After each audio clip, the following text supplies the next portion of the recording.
Thank you, Mr. Chairman. Dr. Omarova, you've spent your career coming up with proposals that are designed to radically transform America's financial sector, even though America's financial markets are the envy of the free world. So your nomination to a senior government role underscores that President Biden and the Democrats are driving America full speed down the collapse road toward socialism. I have some basic questions to ask you, Dr. Omarova. Do you accept the basic economic principles of supply and demand? A yes or no answer will be fine. Yes, I do. Thank you. In general, when something costs more, all else being equal, do people tend to buy less of it? Again, a yes or no answer would be fine. It's hard to tell. When something costs more, all else being equal, do people tend to buy less of it? If it is something without which you cannot survive, or if your child needs it, you're going to pay whatever you have to pay. I think that the design of the administration here is pretty clear. When President Biden was elected, regular gas cost an average across the United States $2.10 a gallon. Now, the price has been driven up to $3.40 a gallon on average across the United States. In many places, it's much more expensive, and those prices are rising. Again, putting pressure on people's ability to purchase gasoline, to purchase fuel. Dr. Omarova, do you think that higher gas prices are good for America or bad for America? Yes or no answer would be fine there. Senator, that's a tricky question because I do remember Hurricane Katrina. Are higher gas prices good for America or bad for America, Doctor? It's probably bad for America. It's not my expertise. I'm not sure exactly what you're asking. Mr. Chairman, I'd let the record reflect that this witness is having a hard time acknowledging that higher gas prices are bad for America. Last week, White House Press Secretary Jen Psaki stated that the Biden administration's view is that the rise in prices that we're seeing in gas over the long term make an even stronger case for doubling down on our investment and our focus on clean energy options. Do you agree with her statement? Yes or no will be fine. Excuse me, what is the statement that you're asking? Her statement is that higher gas prices, these rising gas prices, actually help justify the investments that the Biden administration want to make in green energy. Do you agree with that? Senator, I cannot say yes or no with respect to agreeing with a statement or the context of which I'm not familiar with. Well, let me say this, that many folks that are advocates, as you seem to be, of the green energy program that we're talking about, suggest that higher gas prices do support the cost justification for green investment. Now, you've already said that, or at least have had some difficulty, but I think you think that higher gas prices are bad for America. Yet there's a belief that higher gas prices help cost justify investment in the Green New Deal. And my colleagues have brought out the fact that you've talked about wanting to bankrupt the oil and gas industry in order to help you achieve your green dreams, and higher gas prices help justify that pursuit. So I'm trying to understand, Dr. Omarova, which would be the priority?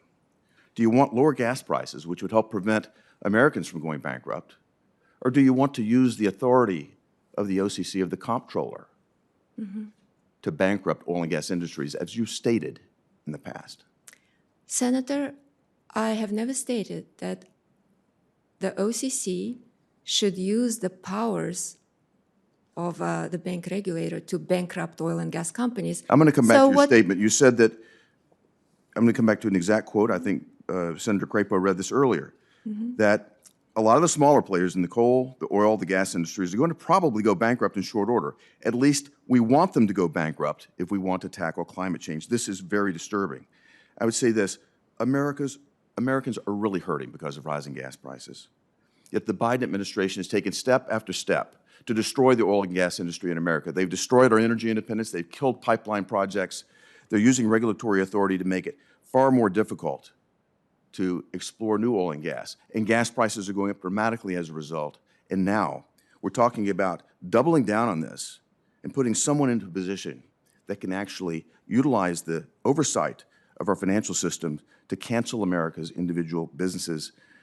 I want to come back to something that you said in the past. In a May interview, you were asked, how do you stop carbon financing? How do you make sure that existing financial systems and private asset managers don't continue to lend to carbon activities? How do you not have carbon financing leakages? That was the question that was put to you, Doctor. Did you answer, and I quote, "I completely agree with you. The way we get basically rid of those carbon financiers is that we starve them of their sources of capital." Again, did you say that? Senator, this was meant, when I said we, I meant we as private investors, as free actors in the free market economy. As an investor, I have a right to choose where I put my money, and that was the context in which I said That any of those underscores your things. viewpoint. I believe this happened just in May that you made that statement. Dr. Omarova, President Biden and the Democrats are talking about putting you in charge of an army of 2,400 bank examiners with a war chest of $1 billion. I want to ask you a simple yes or no question again. Are you familiar with Operation Choke Point? Yes. Okay, I thought you would be. To explain it to everybody else, Operation Choke Point was a program in which government officials intimidated banks to stop lending to lawful American businesses that Democrats didn't like. It was called Operation Choke Point because the government abused its authority to try to choke off the financial oxygen from those targeted lawful businesses. I hope my Democrat colleagues fully understand why someone who cheers bankrupting law-abiding American businesses by starving them of capital, businesses that just happen to be out of political favor at the time, that's breathtakingly disturbing, especially given the position of responsibility that we're talking about Dr. Omarova potentially taking. Millions of American livelihoods depend on oil and gas jobs. Gas prices are soaring right now. It isn't even winter, and the Biden administration wants to cut American oil and gas. This is bad for Senator's national time's security. way over. If you care to answer quickly, you may. Again. Senator, I actually agree with you. Oil and gas industry is a very important part of the American economy. If confirmed as the comptroller, I have absolutely no intention of using the powers of that office to force banks to stop lending to oil and gas companies. I have never said that. The one unfortunately phrased sentence, I tried to explain what I was trying to say there. But I completely agree with you, and I agree with your indignation. Thank you. Well, Thank you. Senator Van Hollen is recognized.